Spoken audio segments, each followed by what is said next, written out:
और मध्य इधर छत्तीसगढ़ के मुख्यमंत्री भूपेश बघेल इस वक्त जनता को संबोधित कर रहे हैं। पहले सुन लेते हैं। प्रिय भाइयों और बहनों, नमस्कार। आज से ठीक एक माह पहले मैंने कोरोना वायरस संकट से निपटने के लिए इसी तरह आपको संबोधित करते हुए आप सबका सहयोग मांगा था। आपको सच कहूँगा, जब पहली बार कोरोना वायरस से बचाव के बारे में आपसे सहयोग की अपील कर रहा था तो मेरे मन में कई आशंकाएं थी। इतने बड़े प्रदेश के करोड़ों लोगों से अपना व्यवसाय, जीवन पद्धति, आचरण आदि बदलने को कहना और उसका पालन कराना कोई आसान काम नहीं था। लेकिन आप सबने जो अनुशासन, संबल और संकट से निपटने की जिजीविषा दिखाई है वो विलक्षण है। आज छत्तीसगढ़ कोरोना वायरस महामारी के नियंत्रण में पूरे देश के समक्ष उदाहरण बना है। तो इसके मूल में आप लोगों का अपने परिवार, अपने राज्य के लोगों के प्रति त्याग और समर्पण का भाव है। मैं इन सबके लिए आपका दिल से धन्यवाद करता हूं। मैं हमेशा इस सहयोग के लिए आपका ऋणी रहूंगा। मैं धन्यवाद करना चाहूँगा सभी चिकित्सकों, स्वास्थ्य कार्यकर्ताओं, जिला और पुलिस प्रशासन, खाद्य, महिला बाल विकास, नगर निगमों, नगर पालिकाओं, जनसंपर्क विभाग के समस्त कर्मचारियों का, जिन्होंने 24 घंटे इस संकट से निपटने के लिए कार्य किया। मीडिया के बंधुओं, स्वयंसेवी संस्थाओं और सामाजिक संगठनों का भी आभारी रहूँगा, जिन्होंने हर पल हमारा सहयोग किया। हमारे राज्य में अगर हम कोरोना संक्रमण को नियंत्रण में रख पाए हैं तो उसमें सबसे बड़ी भूमिका हमारे गांव की रही है। छत्तीसगढ़ गांव का प्रदेश है और हमारे ग्रामीणों ने स्वेच्छा से अपने गांव में जिस तरह फिजिकल डिस्टेंसिंग और साफ सफाई का पालन किया है वो अद्भुत था। मैं हाथ जोड़कर आभार व्यक्त करता हूं। आपको यह जानकर प्रसन्नता होगी कि आज छत्तीसगढ़ की प्रशंसा पूरे देश में हो रही है। रिजर्व बैंक ने हमारी तारीफ की है। कोरोना वायरस नियंत्रण में हम सभी राज्यों में सबसे आगे हैं। यह सब आपके कारण ही है। 20 अप्रैल से राज्य में बहुत सारी आर्थिक गतिविधियां प्रारंभ करने पर हम विचार कर रहे हैं। गांव में मनरेगा के काम शुरू हो गए हैं। आप अपने ज़िले में क्या क्या कर सकते हैं, इसकी पूरी जानकारी और दिशा निर्देश आपको बताए जा रहे हैं। इन दिशा निर्देशों का पालन करना सबके लिए ज़रूरी है। मेरा आपसे विनम्र आग्रह है कि आप रोज़मर्रा के कामों में पूरी सावधानी बरतें, अफवाहों से सावधान रहें। कोरोना को हमने अपने प्रदेश में नियंत्रित जरूर कर लिया है, लेकिन खतरा अभी टला नहीं है। हमें उसे अपने राज्य में फैलने का दूसरा अवसर नहीं देना है। अगर आपने फिजिकल डिस्टेंसिंग का पालन किया, लगातार हाथ धोते रहे और भीड़ भाड़ से बचें तो कोरोना को राज्य में फिर से फैलने का मौका नहीं मिलेगा। एक बार फिर मैं आपको सहयोग के लिए आपका आभार व्यक्त करता हूं। हमारी एकजुटता ही हमारे प्रयासों में पूर्ण रूप से सफल करेगी। धन्यवाद। तो आप सुन रहे थे छत्तीसगढ़ के मुख्यमंत्री भूपेश बघेल को, जो प्रदेशवासियों को, छत्तीसगढ़ के वासियों को संबोधित कर रहे हैं और अपील कर रहे हैं कि आभारी हैं वो खुद इस वक्त जिस तरह का रिस्पांस प्रदेशवासियों से मिल रहा है। साथ ही एहतियात बरतने की वो हिदायत भी दे रहे हैं। खबर इस वक्त रायपुर से ही मिल रही है, जहां मुख्यमंत्री भूपेश बघेल इस वक्त खुद हॉटस्पॉट कहे जा रहे छत्तीसगढ़ के कटघोरा की स्थिति की मॉनिटरिंग कर रहे हैं। कटघोरा बता दें आपको, जहां अचानक से कोरोना संक्रमित मरीजों की संख्या बढ़ गई थी। मुख्यमंत्री के निर्देश के बाद अब कोरबा के डिंगापुर में अस्पताल बनाया जा रहा है। SECL अस्पताल के नवनिर्मित भवन को फिलहाल कोविड-19 हॉस्पिटल में तब्दील किया जा रहा है। 100 बेड के इस अस्पताल में वेंटिलेटर सहित कई अलग अलग तमाम आधुनिक सुविधाएं होंगी। अधिक जानकारी के लिए हम रुक करेंगे। विशेष संवाददाता मोहन तिवारी हमारे साथ जुड़ गए। मोहन, क्या जानकारी इस पूरी खबर पर? देखिए, मुख्यमंत्री स्वयं इस पूरे मामले का जो है मॉनिटरिंग करने का उन्होंने फैसला पहले से लिया हुआ है और इसी कड़ी में क्योंकि जो कोरबा जिला है जिसका कटघोरा जो है हॉट स्पॉट के रूप में उभर कर सामने आया है, और वहां के जितने मरीज हैं उनका फिलहाल इलाज रायपुर के एम्स में किया जा रहा है। लेकिन अगर परिस्थितियां विपरीत होती हैं तो उसके लिए क्या इंतजाम किए जाएं, इसके लिए मुख्यमंत्री ने पिछले दिनों जो निर्देश दिए थे वो निर्देश अब जमीनी हकीकत ले चुके हैं और कोरबा के डिंगापुर में ही जो अस्पताल था वो 100 बिस्तर का बनाकर रेडी कर लिया गया है और ये 100 बिस्तर के अस्पताल में 100 वेंटिलेटर की व्यवस्था कर दी गई है। तो जो आशंकाएं हैं या जो अगर विपरीत परिस्थितियां बनती हैं तो उससे कैसे निपटा जाए, इसके लिए जो मुख्यमंत्री के निर्देश थे उस पर काम शुरू हो गया है और कटघोरा की स्थिति पर स्वयं मुख्यमंत्री हर 3 घंटे में मॉनिटरिंग के लिए अधिकारियों से बातचीत करते हैं, जानकारियां लेते हैं। उसी का नतीजा है कि अब कोरबा के डिंगापुर में जो बिल्डिंग थी उसे अब हॉस्पिटल के रूप में कन्वर्ट कर दिया गया है और सुविधाओं से लैस कर दिया गया है। जी ठीक, बहुत बहुत शुक्रिया जानकारी हम तक पहुंचाने के लिए मोहन।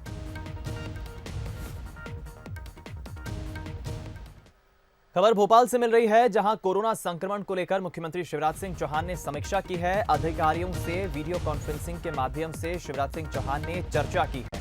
कोरोना संक्रमण को लेकर जानकारी ली अलग अलग अधिकारियों से वीडियो कॉन्फ्रेंसिंग के माध्यम से और मास्क बनाने की कार्य योजना के संबंध में भी इस समीक्षा बैठक में चर्चा हुई है।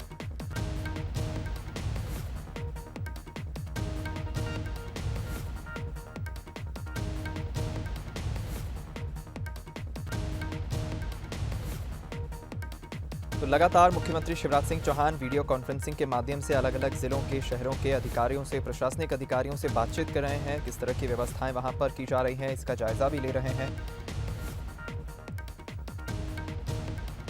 और ये आज एक बार फिर मुख्यमंत्री शिवराज सिंह चौहान ने वीडियो कॉन्फ्रेंसिंग के माध्यम से अधिकारियों से चर्चा की है और लगातार मुख्यमंत्री शिवराज सिंह चौहान जिस तरह से मॉनिटरिंग कर रहे हैं वो अपडेट्स भी ले रहे हैं।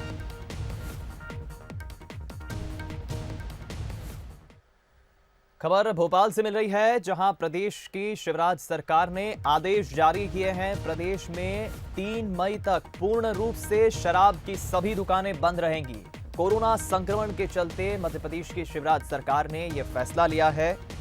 3 मई तक सभी शराब की जो दुकानें हैं प्रदेश की वो बंद रखने का फैसला लिया है।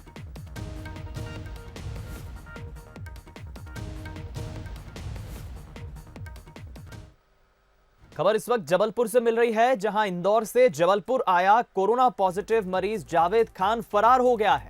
मेडिकल अस्पताल से बताया जा रहा है उसका ट्रीटमेंट चल रहा था मेडिकल हॉस्पिटल में, वहां से वो फरार हो गया। हालांकि पुलिस ने नाकेबंदी की है, तलाश अभी जारी है और 10,000 का इनाम घोषित कर दिया है पुलिस ने। बता दें आपको कि इंदौर के चंदन नगर में जो पुलिस कर्मियों पर पत्थरबाजी की जो घटना हुई थी, पुलिस वालों पर पत्थर बरसाए गए थे, उसी का ये आरोपी है। आरोपी का नाम आपको बता दें जावेद खान है, जो फिलहाल फरार हो गया है। बेहद शर्मनाक। हम रुक करेंगे, अमित सोनी इस वक्त संवाददाता फोन लाइन पर जुड़ गए। अमित, ये बेहद शर्मनाक है कि किस तरह पहले आरोपी पत्थर बरसाते हैं पुलिस कर्मियों पर, उसके बाद जब उनकी सुरक्षा के लिए उनके साथ जब एहतियात बरती जाती है, उन्हें कानूनी कार्रवाई की जाती है उनके खिलाफ, तो फरार हो जाते हैं। जी हाँ दीपक, ये स्वाभाविक सी बात है। एक आरोपी भी है और साथ में कोरोना पीड़ित भी है। इसको इंदौर में चंदन नगर में जो विवाद हुआ रहा, जो पथराव हुआ रहा मेडिकल टीम के बाद, उस बाद तो यहाँ शिफ्ट किया रहा। लगभग 10 दिन पहले इसको यहाँ जबलपुर शिफ्ट किया रहा। एनएसए का ये आरोपी है, इससे वहाँ एनएसए भी कायम है। उसके बाद इसको जबलपुर मेडिकल अस्पताल इलाज के लिए शिफ्ट किया रहा। लेकिन 10 दिनों तक इलाज के बाद आज अचानक ये जो है आरोपी इलाज के दौरान फरार हो जाता है, जिसके बाद पुलिस खुद सत्ते में आती है। पुलिस तत्काल तमाम जो क्षेत्र है मेडिकल जो चाहते ये फरार हुआ है उसके तमाम क्षेत्रों के आसपास के थाना में नाकाबंदी की जाती है, बाकायदा रखे जा रहा है। तमाम सोशल मीडिया पे इसकी फोटो जो है वायरल कर दी गई है। साथ में इससे 10,000 का इनाम भी घोषित कर दिया गया कि सूचना देने वाले को, जावेद की सूचना देने वाले को 10,000 का इनाम दिया जाएगा। ये पुलिस अधीक्षक की तरफ से इनाम की घोषणा की है। संभवतः पुलिस भरसक प्रयास कर रही है कि जल्द से जल्द इस आरोपी को जो है गिरफ्तार कर लिया जाए। जी शुक्रिया अमित बातचीत के लिए। फिलहाल 10,000 का इनाम घोषित किया गया है और जावेद खान जो कि फरार हो गया है, जबलपुर के मेडिकल हॉस्पिटल में उसका इलाज चल रहा था। खबर इटारसी से इस वक्त मिल रही है, जहां इटारसी के 3 युवकों की रिपोर्ट कोरोना पॉजिटिव आई है। 2 दिन में 5 कोरोना पॉजिटिव मरीज बढ़े हैं अब तक इटारसी में। और इटारसी की अब हम बात करें तो कुल आंकड़ा कोरोना पॉजिटिव मरीजों का 24 पर पहुंच गया है। सीएमएचओ डॉक्टर सुधीर जसानी ने इस बात की पुष्टि की है। और अब कोरोना के जो संक्रमित मरीज हैं इटारसी में, उनका आंकड़ा अब बढ़कर 21 से 24 हो गया है।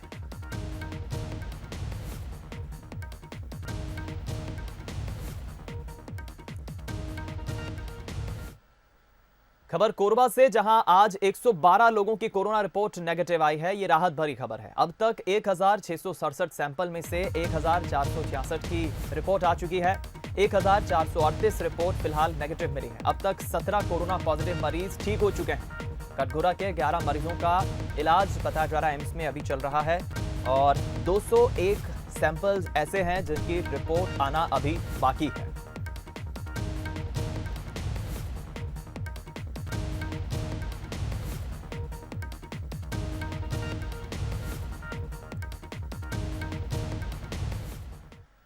खबर अलीराजपुर से मिल रही है, जहां पुलिस टीम पर अज्ञात लोगों ने हमला कर दिया। पुलिस जवान पर यह हमला हुआ है। डायल 100 की जो गाड़ी है उसके कांच फोड़ दिए।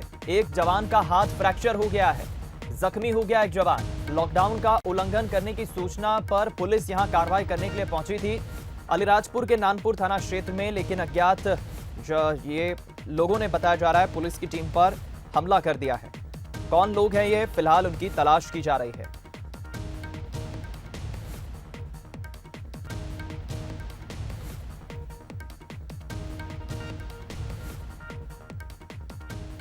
बढ़ते हैं अगली खबर की ओर। छत्तीसगढ़ की राजधानी से खबर इस वक्त मिल रही है, जहां ई कॉमर्स कंपनियां फिलहाल गैर जरूरी सामानों की सप्लाई नहीं कर सकेंगी। गृह मंत्रालय ने यह आदेश दिया है। लॉकडाउन के वक्त सप्लाई नहीं कर सकेंगी ई कॉमर्स कंपनियां। चैंबर एवं व्यापारियों ने इस बात की खुशी जताई है। छत्तीसगढ़ चैंबर ऑफ कॉमर्स एवं इंडस्ट्रीज ने जो आह्वान है वापस लिया है। शाम 7 बजे थाली, घंटी और शंख बजाने का आह्वान किया था, उसे वापस लिया है। तो फिलहाल गृह मंत्रालय ने, बताया जा रहा है, ये आदेश दिया है।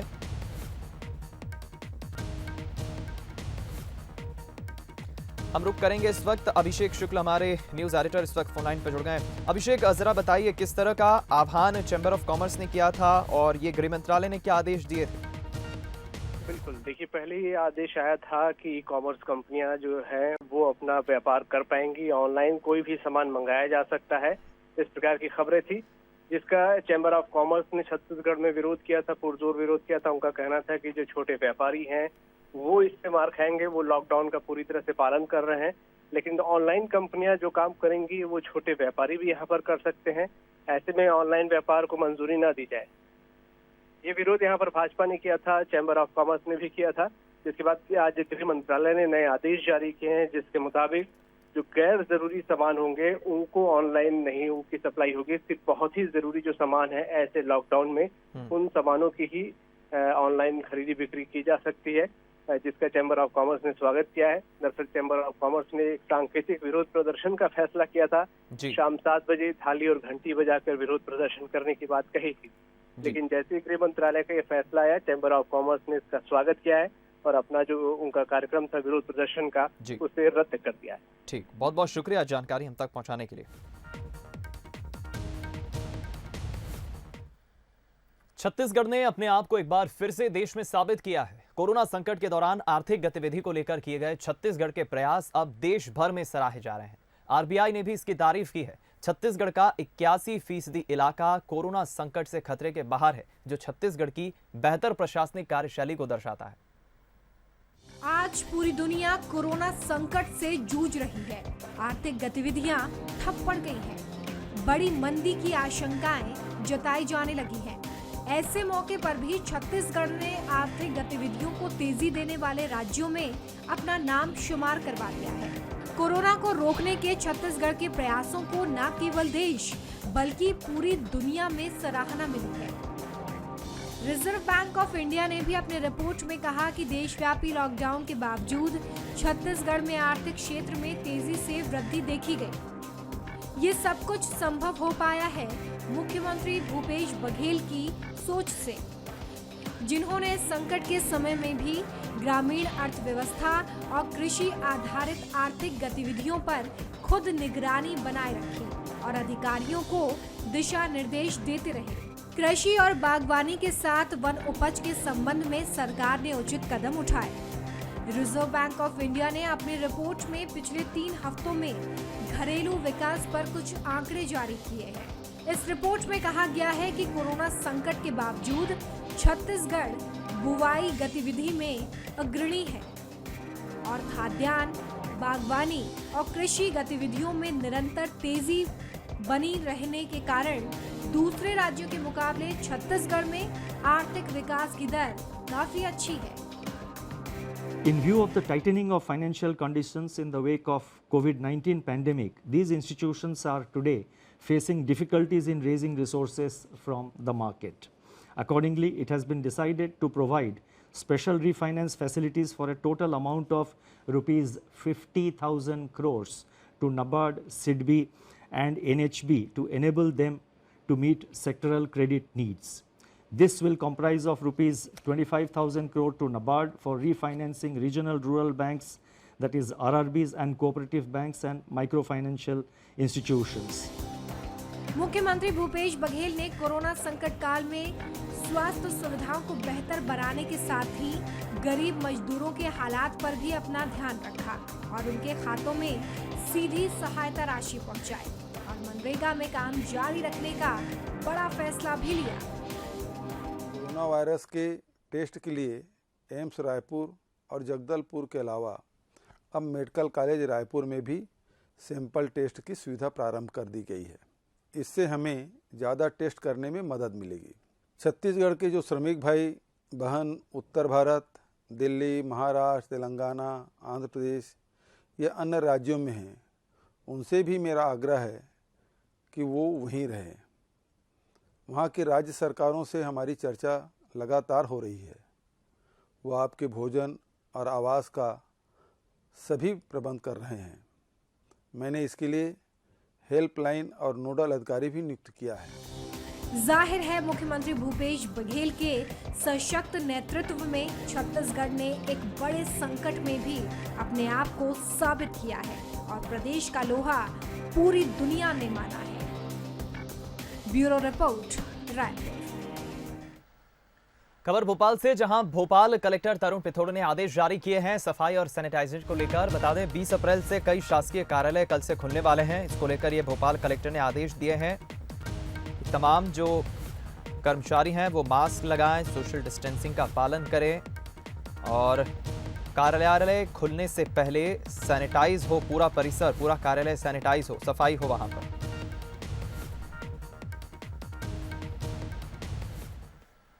खबर भोपाल से मिल रही है, जहां सचिव जनसंपर्क पी नरहरि प्रभारी कुलपति बनाए गए। माखनलाल चतुर्वेदी पत्रकारिता विश्वविद्यालय के प्रभारी कुलपति बने।